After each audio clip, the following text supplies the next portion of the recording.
Hello friends. So now we will take our next lecture in the series of fiscal federalism. So we have already discussed three parts of it. In the first part we have discussed brief introduction about fiscal federalism and how the powers have been divided, between the center and states and history means before independence.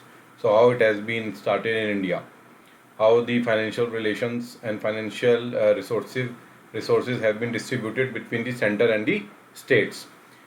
In the second lecture, we have discussed about the taxation revenues of center and states. In the third lecture, we have discussed non-tax revenue of the center and states. Now it is time to discuss the third tier of our uh, government, where the devolution of resources have been done. So we have already discussed the devolution of finances between center and states, but I have already said that I will discuss the local bodies in a separate lecture. So now it's time to discuss local bodies, finances of local bodies. So today's topic is fiscal federalism, local self government.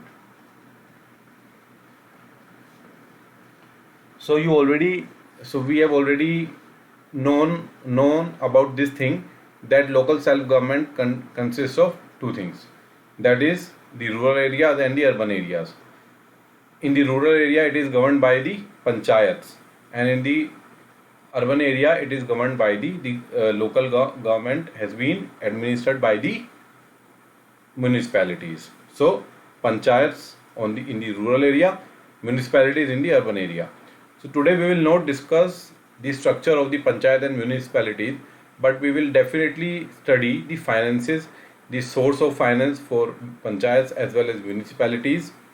What are the taxation revenue, what are the non-taxes revenue of both the panchayats and municipalities, and what are the other sources, including we will study what are the issues in the financing of the local self government plus the way ahead. So this is the structure.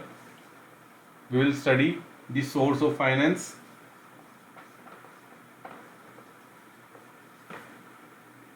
which consists of tax or non-tax. We will study the issues or shortcomings in financing of local self government, and finally we will study the solution. ठीक है? So starting with the lecture. So local self government is,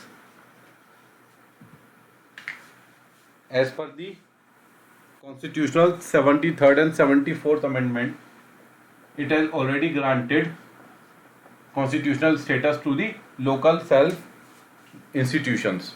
So local self government institutions are, so 73rd deals with panchayats and 74 deals with municipalities. So we already know that this is three-tier structure. So at the village level it is the panchayat, village panchayat, or you can say village panchayat. Here it is panchayat samiti. At the block level, and jila panchayat or jila parishad, whatever you want to say. So this is the three-tier structure. Okay, of panchayats and municipalities. So municipality in towns है ना, and municipal corporation in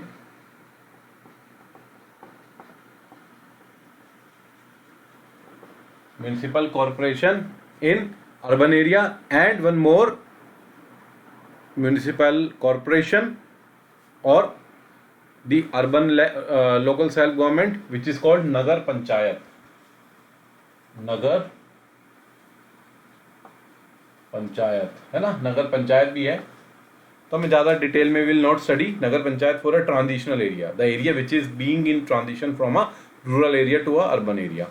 So we have municipality in small towns, we have municipal corporation in big urban areas and nagar panchayat in transitional areas. तो हम अभी इसके बारे में नहीं पढ़ेंगे, तो जस्ट मैंने एक ब्रीफ इंट्रोडक्शन दिया था कि these are the structure of panchayat and municipalities.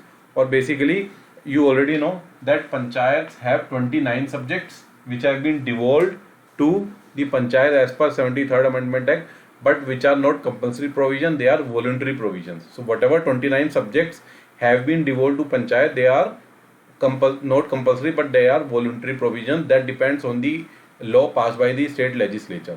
जो state legislature law pass करेगी उसके ऊपर depend करेगा.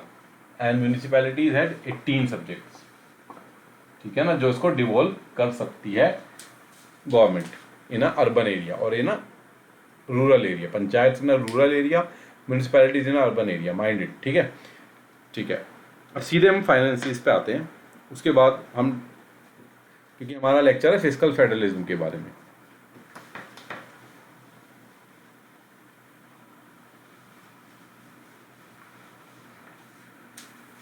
सो टैक्स, सबसे पहले हम टैक्स के बारे में पढ़ते हैं. टैक्स रेवेन्यू है इनका.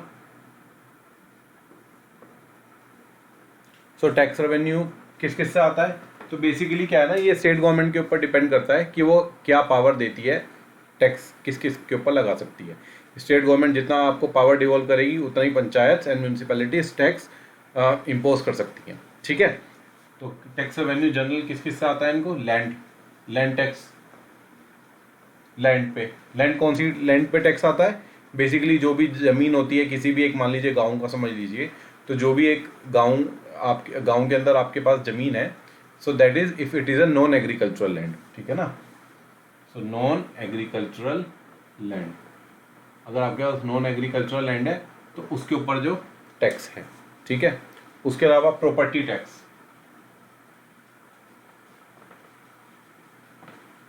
प्रॉपर्टी टैक्स ऑब्वियसली आपके पास जो भी प्रॉपर्टी है, रेजिडेंशियल और कमर्शियल, कोई भी प्रॉपर्टी हो सकती है आपके पास जिसके ऊपर कोई मकान बना हो, some property should be there, तो आपकी कोई प्रॉपर्टी होनी चाहिए, तो that comes under the property tax. तो ये टैक्स पंचायत लगा सकती हैं और सिमिलरली ये टैक्स म्यूनिसिपैलिटी अर्बन एरिया में लगाती है, जिस भी एरिया में जो लाइक करता है. ठीक है. तो property tax, land tax. Land tax समझ लीजिए नॉन एग्रीकल्चरल लैंड, अगर आपकी नॉन एग्रीकल्चरल लैंड है. हाँ, अगर आपकी एग्रीकल्चरल लैंड है तो वो टैक्स फ्री होती है, बट टैक्स इनकम पे आप लगा सकते हो. एग्रीकल्चरल इनकम पे इनकम टैक्स होता है जो कि स्टेट गवर्नमेंट इम्पोज करती है. ठीक है. Then land tax, property tax. इसके अलावा टैक्स ऑन मार्केट्स, मार्केट्स में टैक्स लगाते हैं ये. ठीक है. मार्केटों में सिंपल, फेयर, फेस्टिवल्स. ठीक है. 1 2 3. ओके. देन वी हैव, यहीं पर लिख देते हैं, टैक्स ऑन व्हीकल्स, है ना. व्हीकल्स पे टैक्स होता है, वो पंचायत लगा सकती हैं या म्यूनिसिपैलिटी लगा सकती हैं.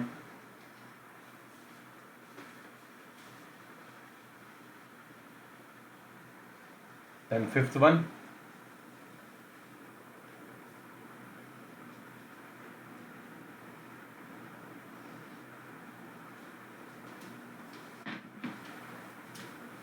Tax on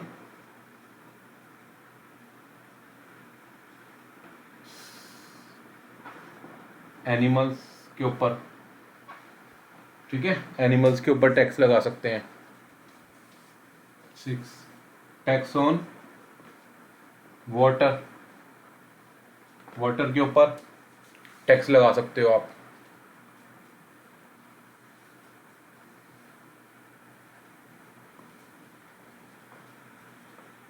tax on conservancy, मतलब बेसिकली जो भी प्राइवेट टॉयलेट्स हैं, प्राइवेट यूरिनल्स, उनको क्लीनिंग के लिए टैक्स होना चार्ज करती है. कंजर्वेंसी, सैनिटेशन, ठीक है ना, tax on dumping of garbage, ठीक है ना, गार्बेज डंपिंग। उसके अलावा 9th, एडवर्टाइजमेंट पे भी टैक्स लेते हैं ये। Entertainment,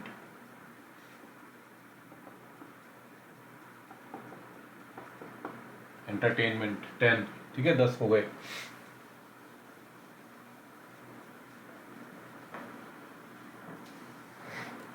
and other than this, profession, tax on professions,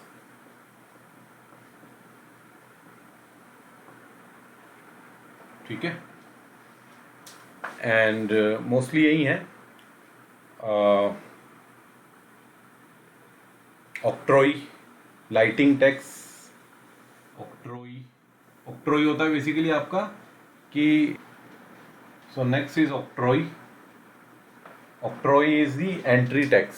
so if any product enters in the territory of the village or the town respective area, so octroi can be charged by the authority, administrative authority, which is the panchayat there. So that is the entry tax. And tax on lighting, है ना, बिजली पे tax.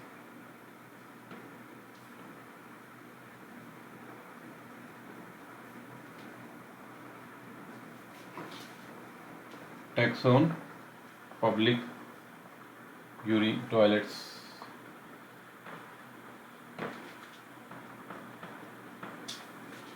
ठीक है। And इसके अलावा कोई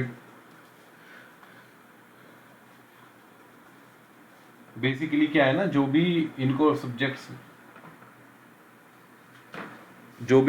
इनको डिवॉल्व हैं, 29 सब्जेक्ट्स की जैसे मैंने बात की, तो काफ़ी सारे सब्जेक्ट्स पे ये इतना टैक्स लगा सकते हैं, बट बेसिकली ये इनके परव्यू में है ना, तो they can put tax on these subjects, but they can only put tax on these subjects if the power has been devolve by the state legislature. अगर स्टेट लेजिस्लेचर ने वो power devolve की है तभी वो टैक्स इम्पोज कर पाएंगे, लेकिन कर उन पे ही सकते हैं 29 सब्जेक्ट्स के ऊपर, उसके अलावा किसी पे भी वो टैक्स इम्पोज नहीं कर सकते। So these are the tax revenue of the panchayat. Basically ये पंचायत के हैं मोटे मोटे तौर पे, जो मैंने अभी आपको बताया है। अच्छा, ये अब पंचायत का मैंने आपको बताया था 3 टायर आर्किटेक्चर बताया था, तो ये तो हो गया विलेज पंचायत का। अब इसके ऊपर है पंचायत समिति और इसके ऊपर है आपका जिला परिषद और जिला पंचायत, डिस्ट्रिक्ट पंचायत जिसे बोलते हैं। अब बेसिकली मैं आपको बता दूं कि ये most of the tax revenue जो होता है ना, विलेज पंचायत से अर्न करती हैं। ब्लॉक समिति या पंचायत समिति के लेवल पे और डिस्ट्रिक्ट पंचायत के लेवल पे टैक्सेस से रेवेन्यू अर्न नहीं कर पाते वो लोग, क्योंकि जो भी टैक्स है वो ग्राउंड लेवल पे विलेज पंचायत इम्पोज करती है। क्योंकि क्या होता है ना, अगर आप स्ट्रक्चर देखेंगे तो एक डिस्ट्रिक्ट है, डिस्ट्रिक्ट के अंदर ब्लॉक्स हैं, ब्लॉक्स के अंदर विलेजेस हैं, block 1, block 2, block 3, village 1, village 2, village 3, village 1, village 2, village 3। तो इस लेवल पे ही टैक्स इम्पोज किया जाता है। उस लेवल पे यानी कि ब्लॉक लेवल पे और डिस्ट्रिक्ट लेवल पे केवल नॉन टैक्स रेवेन्यू ही अर्न करते हैं, मोस्टली ये नॉन टैक्स रेवेन्यू है। तो हम अभी नॉन टैक्स रेवेन्यू जब पढ़ेंगे तो हम इसकी बात करेंगे। तो अभी हम विलेज पंचायत हमने पढ़ लिया टैक्स रेवेन्यू, अब हम म्यूनिसिपैलिटी के टैक्स रेवेन्यूज देख लेते हैं, ठीक है। Tax revenues on municipality earned by municipality.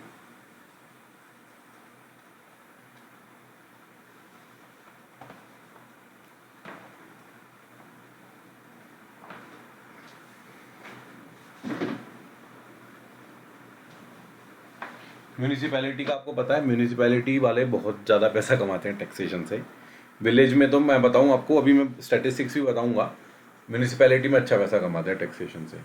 Municipality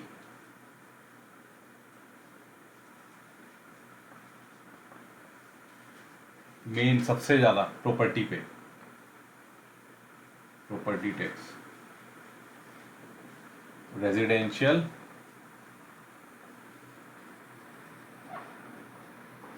commercial, ठीक है। प्रॉपर्टी टैक्स मैंने आपको जैसे बता ही दिया, प्रॉपर्टी टैक्स यानी कि जो भी आपके पास प्रॉपर्टी है उसके ऊपर टैक्स लगा सकते हैं। तो ये एक तरह से हाउस टैक्स मान सकते हैं आप। हाउस टैक्स हो गया if you are living in that area, in that house, then it is your house tax. But general एक प्रॉपर्टी टैक्स होता है कि उस पर्टिकुलर एरिया में जो भी प्रॉपर्टीज़ हैं वो जिस भी बंदे के नाम है उसके ऊपर वो प्रॉपर्टी टैक्स लगा सकता है। हाउस टैक्स, अगर आप जिस हाउस में रह रहे हैं उसके ऊपर टैक्स, इस ये मेजर सोर्स ऑफ रेवेन्यू है। लैंड टैक्स, अगर ज़मीन है केवल आपकी, नॉन एग्रीकल्चरल, है ना।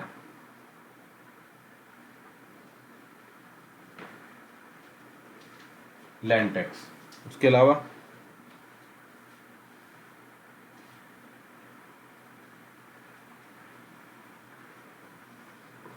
वाटर, पानी पे टैक्स,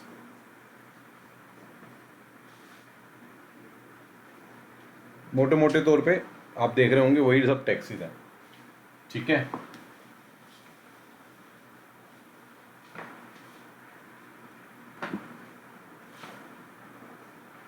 गार्बेज या waste management, solid and liquid waste management,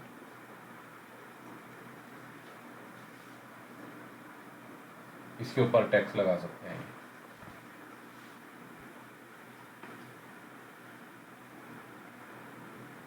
public या कंजर्वेंसी टैक्स,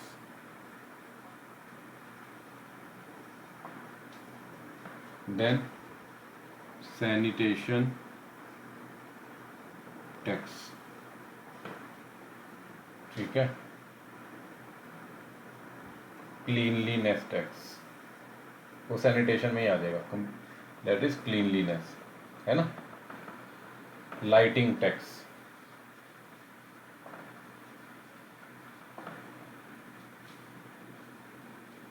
ठीक है।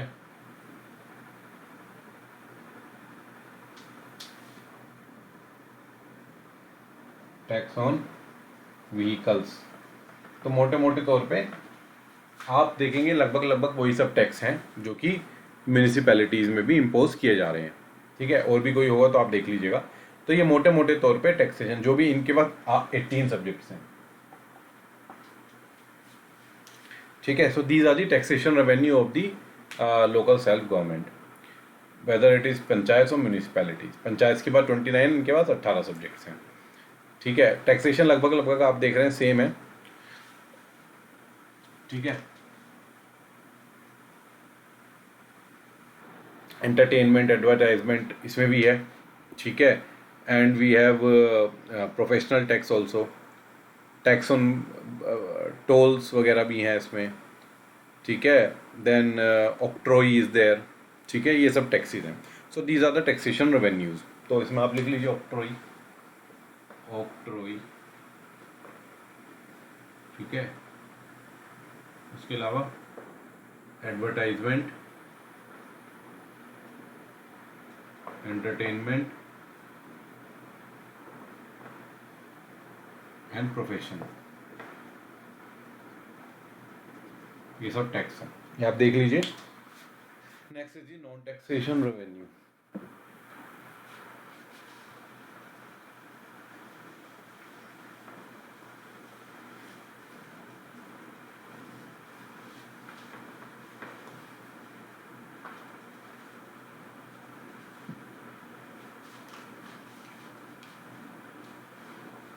नॉन टैक्स रेवेन्यू,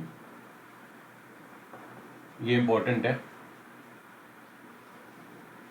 ये कैसे कैसे मिलता है नॉन टैक्स, यानी कि कोई if you are giving some service on the basis of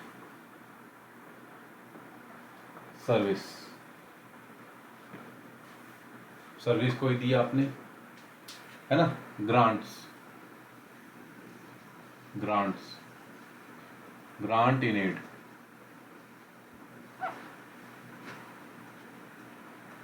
then devolution, devolution हो रहा है, मतलब स्टेट गवर्नमेंट से मिल रहा है पैसा। ग्रांट किससे मिलती है? ग्रांट स्टेट से मिलती है और सेंटर से ही मिलती है। Then devolution. उसके अलावा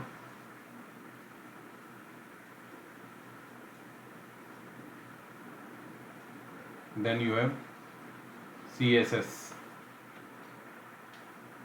CSS implement on the basis of CSS, implementing CSS, ठीक है। Then we have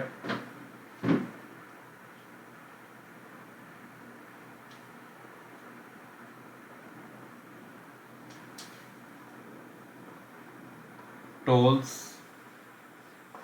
fees, any fees charge, तो ये तो फीस तो इसमें ही आ जाएगी, टोल्स आप लिख सकते हैं, फीस तो इसमें ही आ जाएगी, ठीक है। टोल्स,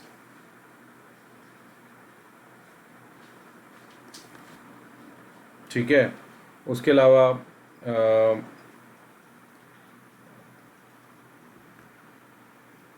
फाइन्स, पेनल्टीज वगैरह, ठीक है। टोल्स, फाइन्स, पेनल्टीज, और 6 बोरोइंग, जो कि हमने उसमें भी पढ़े थे सब, ये इनके non taxation sources of revenue है, ठीक है। इसके बारे में थोड़ी डिटेल देख लेते हैं। अच्छा, before going into the detail, मैं आपको ये बात बता दूं कि ये जो हमारा लोकल सेल्फ गवर्नमेंट है, ये बेस्ड करता है on the basis of subsidiarity principle. Subsidiarity, ये मैं आपको बताना चाह रहा था, मैं भूल गया एक्चुअली, मुझे अभी याद आया जिस पढ़ाते पढ़ाते। Subsidiarity principle. So what do you mean by subsidiarity principle? Subsidiarity principle ये कहता है कि जो फंक्शंस लोकल मैनेज हो सकें वो लोकल ही मैनेज करने चाहिए, यानी कि मैक्सिमम फंक्शंस शुड बी और to the max possible, to the best possible, because people are the sovereign, because people can take their own decision. So this subsidiarity principle says that because the government is of the people, by the people and for the people, so because people are sovereign, can take the decisions, so the it is best that the functions should be done by the people at the local level, and those functions which require huge scale of economies, they can be sent upwards, मतलब ऊपर के level पे दिए जा सकते हैं।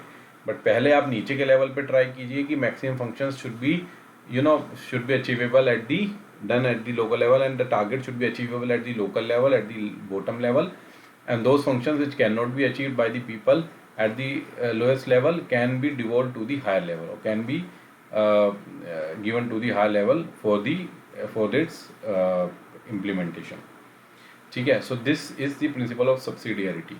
इसीलिए ये जो भी इम्पोर्टेंट ऐसे फंक्शंस हैं जो डायरेक्टली लोगों के वेलफेयर से लिंक्ड हैं, तो ऐसे फंक्शंस को लोकल सेल्फ गवर्नमेंट को डिवोल्व किया गया है, और एक ट्रू डेमोक्रेसी की representative, true development, decentralized and representative democracy की एस्टैब्लिशमेंट की गई है by means of local self government. तो ये एक पॉइंट था जो which I miss to tell you, तो ये आप ध्यान में रखिए कि this is based on the principle of subsidiarity, ठीक है। अब हम पढ़ते हैं कि नॉन टैक्स रेवेन्यू क्या क्या है on the basis of service, क्या सर्विस देते हैं ये, तो बारी बारी से हम इसको देख लेते हैं।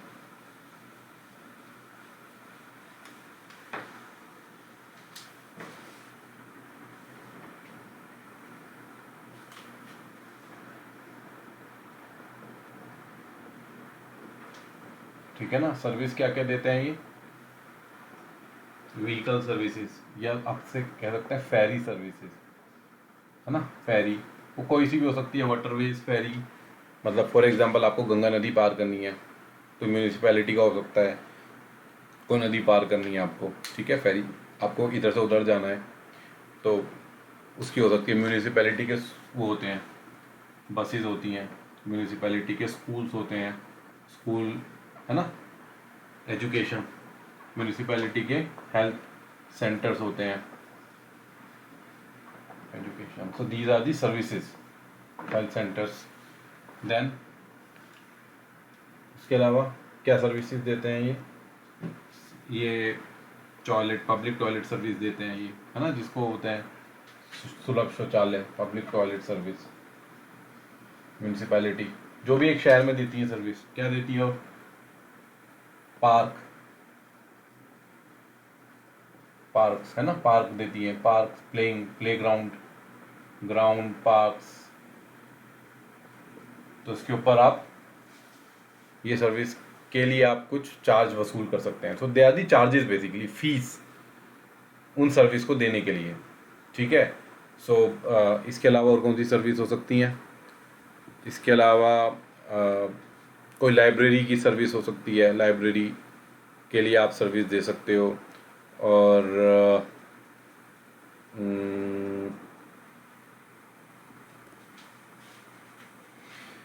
वाटर का मैंने बता दिया, वाटर का टैक्स हो सकता है, वाटर की सर्विस के लिए आप कुछ चार्ज लगा सकते हो।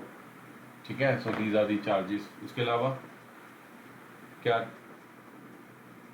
क्या सर्विस हो सकती है? Sanitation service.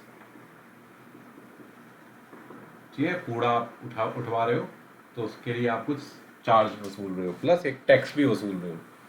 सर्विस के ऊपर टैक्स भी वसूल सकते हो आप। सर्विस दे रहे हो तो इसमें आप कुछ दे रहे हो, कोई सर्विस दे रहे हो। टैक्स आप वैसे भी ले सकते हो। प्रॉपर्टी में you are not giving any service but you can charge tax. और एक registration, vehicle registration, vehicle registration कर रहे हैं आप, वो आरटीओ में होता है ना। तो व्हीकल रजिस्ट्रेशन बेसिकली क्या है ना, व्हीकल रजिस्ट्रेशन आप छोड़ दीजिए क्योंकि ये बेसिकली स्टेट गवर्नमेंट के अंडर में आता है। तो टैक्स आप ले सकते हो बट सर्विस तो ये स्टेट गवर्नमेंट देती है। ठीक है। Sanitation service. तो बेसिकली व्हीकल रजिस्ट्रेशन में का अगर डिवॉल्व करेगी स्टेट गवर्नमेंट तो आप ले सकते हो। तो लिख लेते हैं व्हीकल रजिस्ट्रेशन सर्विस। ठीक है ना। अगर स्टेट गवर्नमेंट डिवॉल्व करती है, ये सर्विस हो सकती है but state government has to devolve these functions to the municipality. उसके अलावा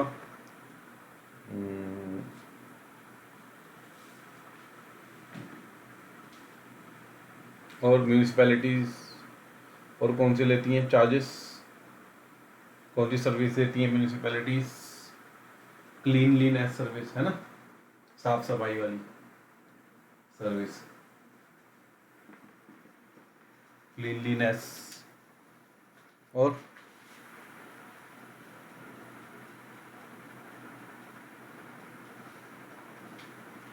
सो मोटे मोटी तो ये सर्विस है। कोई सीवरेज सर्विस, है ना, फायर फाइटिंग सर्विस, ये भूल गए, बहुत इंपॉर्टेंट है ये, फायर फाइटिंग सर्विस। ठीक है।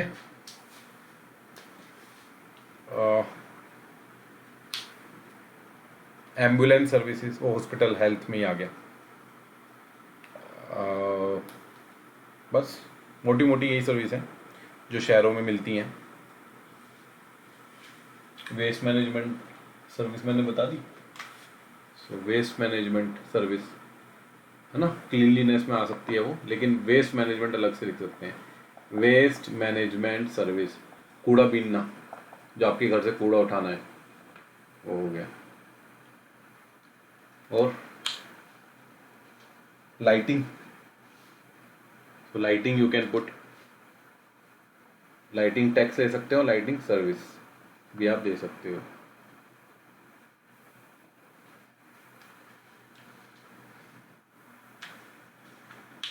So these are the services जो आप देते हो, जिसके बेसिस पर आप टैक्स वसूलते हो। तो ये सब सर्विसेज हैं।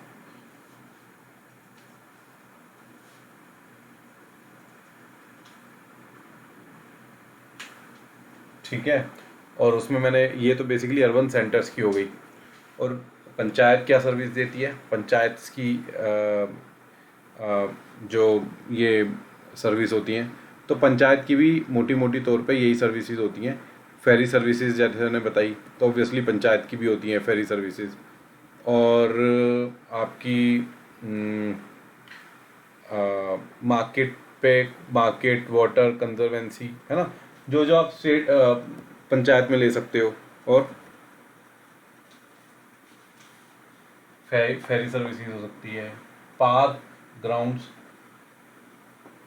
ये तो जनरली नहीं होती है, तो उसमें होती है अर्बन में, है ना, बसेस नहीं होती।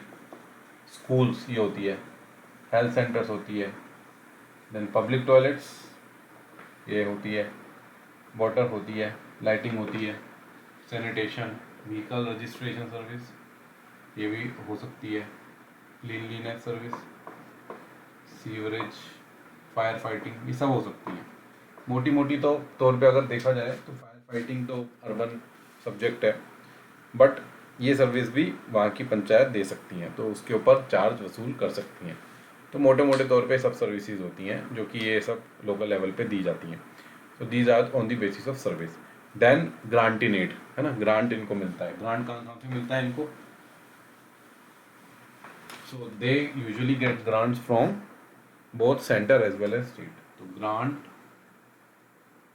इन एड सेंटर से, स्टेट से, on the basis of union finance commission, state on the basis of state finance commission. Grant जो मिलता है इनको, ठीक है।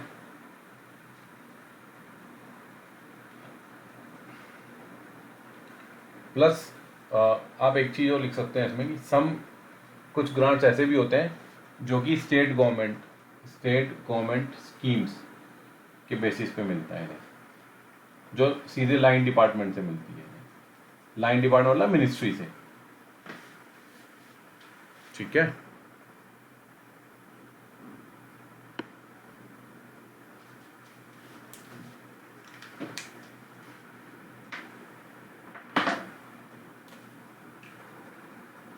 तो यूनियन फाइनेंस कमीशन कुछ परसेंट इनको देता है, सेंटर देता है। यूनियन फाइनेंस कमीशन के टर्म्स ऑफ रेफरेंस में ये दिया ही हुआ है कि measures need which are required to augment the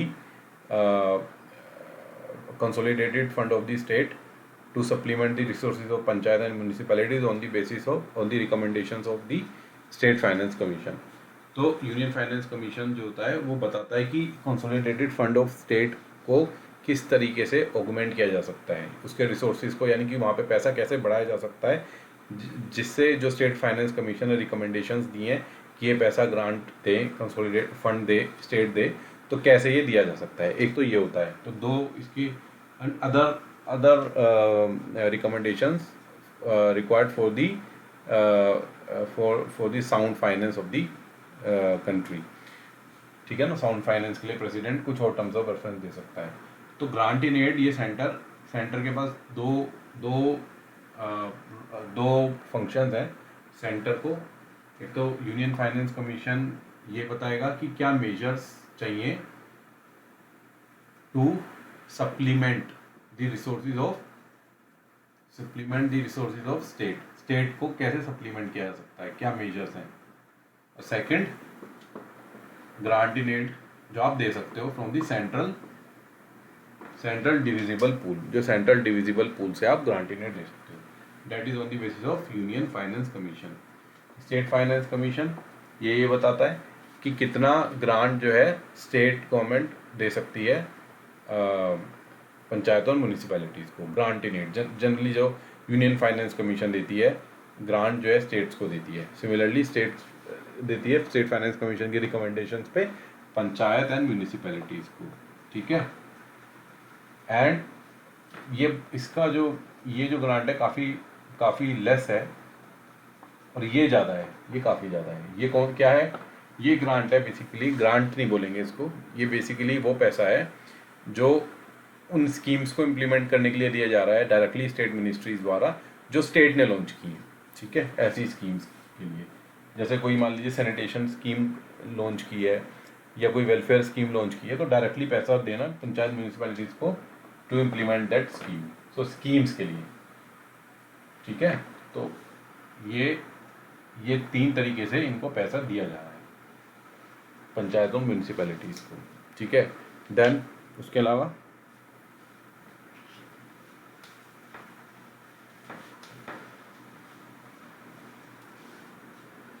devolution of states. So devolution, state devolution, state जो डिवॉल्व करती है पैसा, बेसिकली अनटाइड ग्रांट्स जो पंचायतों म्यूनिसिपैलिटीज़ को देती है on the recommendations of state finance commission. ये भी स्टेट फाइनेंस कमीशन की रिकमेंडेशंस पे देती है, जैसे ग्रांट देती है। तो इसका भी प्रोपोर्शन ठीक ठाक होता है, मतलब एवरेज, ठीक है। अभी बताऊंगा कितना होता है in terms of percent. But ये अनटाइड ग्रांट्स हैं, दैट इज स्टेट डिवोल्यूशन। जो डिविजिबल पूल, जो इसका डिविजिबल पूल है, जो टैक्स ये चार्ज करती है, एक तो इसके पास तो टैक्स आपको पता ही है, स्टेट गवर्नमेंट के पास तो ऑलरेडी टैक्स काफ़ी टाइट रहता है इसका फाइनेंशियल सिचुएशन, तो उसमें से इसको कुछ पैसा देना है पंचायत और म्यूनिसिपैलिटीज़ को। तो बहुत प्रॉब्लम्स होती हैं जो हम प्रॉब्लम्स में पढ़ेंगे नेक्स्ट लेक्चर में। अभी हम केवल यही देख लेते हैं कि क्या क्या इनके tax and non taxation revenues हैं। जैसे हमने स्टेट्स के देखे थे, ऐसे ही लोकल सेल्फ गवर्नमेंट के देख लेते हैं, ठीक है। स्टेट डेवोल्यूशन हो गया। Then CSS, centrally sponsored schemes, है ना।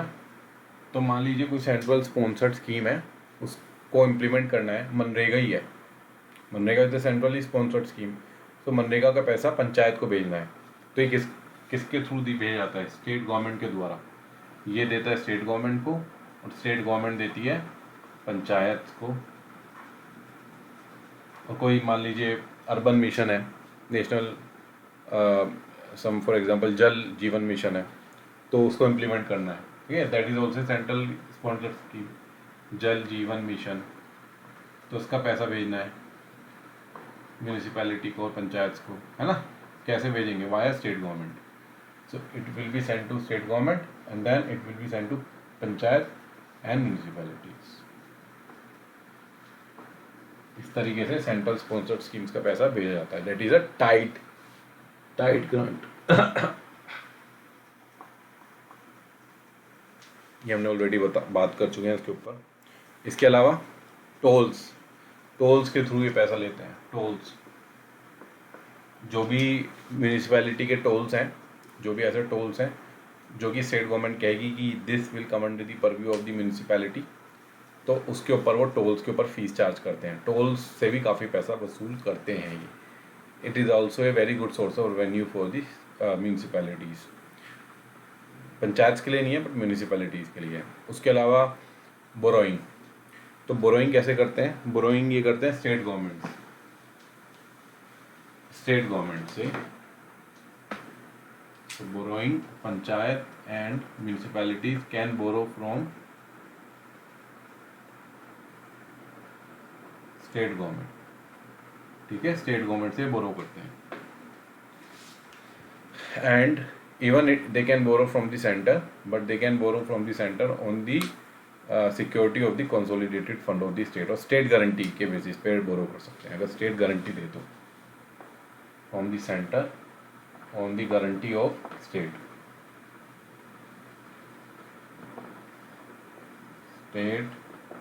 यानी consolidated fund of state, और स्टेट गवर्नमेंट से डायरेक्ट बोरो कर सकते हैं कोई इंटरेस्ट रेट पे, ठीक है ना। 20 साल के इंटरेस्ट पे, 10 साल के इंटरेस्ट पे ये बोरो करते हैं। तो बोरो भी कर सकते हैं, लेकिन बोरो नहीं करते हैं, ये भी मैं बता दूँ आपको, ठीक है। अच्छा, एक मैं बता रहा था फॉरेस्ट रह गया था। तो फॉरेस्ट पे भी ये, फॉरेस्ट की जो टिम्बर है, वुड है, उसके ऊपर भी ये टैक्स चार्ज करते हैं। वो सर्विस नॉन टैक्स में भी आता है और टैक्स भी चार्ज करते हैं। टैक्स ऑन फॉरेस्ट, जो अगर म्यूनिसिपैलिटी में ये अगर किसी अर्बन एरिया में अगर कोई फॉरेस्ट एरिया आता है तो, ठीक है ना, फॉरेस्ट का भी इनके अंडर में, बिकॉज फॉरेस्ट भी basically so minor forest producer, जो फॉरेस्ट प्रोड्यूसर हैं वो सर्विसेज अगर ये दे रहे हैं तो उनके ऊपर ये पैसा कमाते हैं। अर्बन फॉरेस्ट्री, अगर अर्बन एरिया में फॉरेस्ट जो एरिया लाई कर रहा है वहाँ से कोई प्रोड्यूस है या वहाँ का कोई, उस पर टैक्स ले सकते हैं ये। तो ये भी एक टैक्स का इनके पास सोर्स होता है, फॉरेस्ट्री। तो मैं भूल गया था बताना, forest is a one of the source of revenue for the states. ठीक है, बोरोइंग मैं ऑलरेडी आपको बता चुका हूँ कि बोरोइंग से ये पैसा अर्न करते हैं। ठीक है, बट बोरोइंग बेसिकली ये कंसोलिडेटेड फंड ऑफ स्टेट के मतलब so the loans, they can raise loans from the state government as well as financial institutions to meet their capital expenditure. They can borrow from the institutions or other bodies only with the approval of the state government, और guarantee state government देगी, and guarantee किसकी होगी? Consolidated fund of state की होगी। ठीक है, devolution I have already told, grants I have already told। ठीक है, so these are the source of revenue for the local government। ये पैसा लोकल गवर्नमेंट को मिलता है इस तरीके से। ठीक है, so this is the lecture today.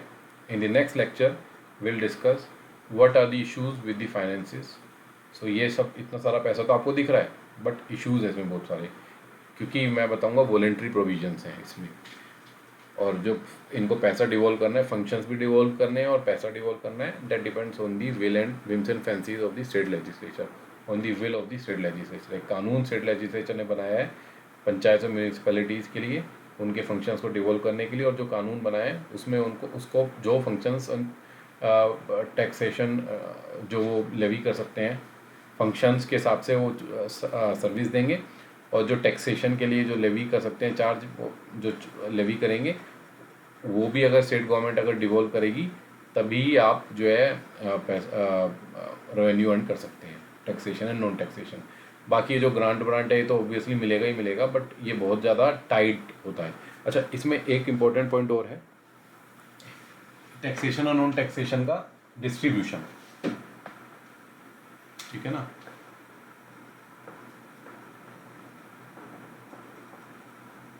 तो अगर आप देखेंगे तो बेसिकली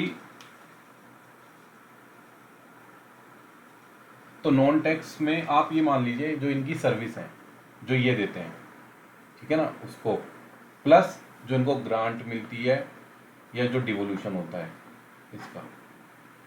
पंचायत का देखते हैं, पंचायत का ओनली 2% है and this is 98%, and municipality का अराउंड 45% है एंड दिस इज 55। तो सच इज द डिफरेंस। ये इंपॉर्टेंट था जो मेरा रह गया था, ये इवन लेस देन 2% है and this is around 45, so not exactly, this is around 45 and even this is 1.78%, 75%, इतना कम है। तो आप देख लेंगे कि जो ये रेवेन्यू अर्न करते हैं उसका केवल 2% ये which is called own revenue. Own मतलब अपना रेवेन्यू है जो ये खुद कमाते हैं, ओनली 2%। बाकी सब इनको मिलता है ग्रांट के रूप में, डिवोल्यूशन के रूप में, लोन के रूप में। ठीक है, किसी स्कीम को इम्प्लीमेंट करने के उद्देश्य से, that is also can be मतलब दैट इज डिस्क्रिशनरी ग्रांट, है ना, डिस्क्रिशनरी ग्रांट हो जाता है वो। और म्यूनिसिपैलिटी काफ़ी पैसा कमाता है सर्विस से और टैक्स से, पंचायत नहीं कमाता भाई। तो हम पढ़ेंगे कि क्या इश्यूज़ हैं और क्या सॉल्यूशंस हैं। ये इंपॉर्टेंट था जो मैं मिस कर गया था, बट मुझे लेक्चर ख़त्म होते होते याद आ गया। ठीक है, अगर आपको मेरा लेक्चर अच्छा लगा हो तो काइंडली मुझे मोटिवेट करने के लिए सब्सक्राइब बटन दबा दें मेरे चैनल पे, और इस चैनल को लाइक कर दें और बेल आइकन बटन दबाना ना भूलें। ठीक है, तो नेक्स्ट लेक्चर का इंतज़ार करें, which is my the last lecture on the local self government fiscal federalism. ठीक है, and then we will move to another topic. Thank you very much.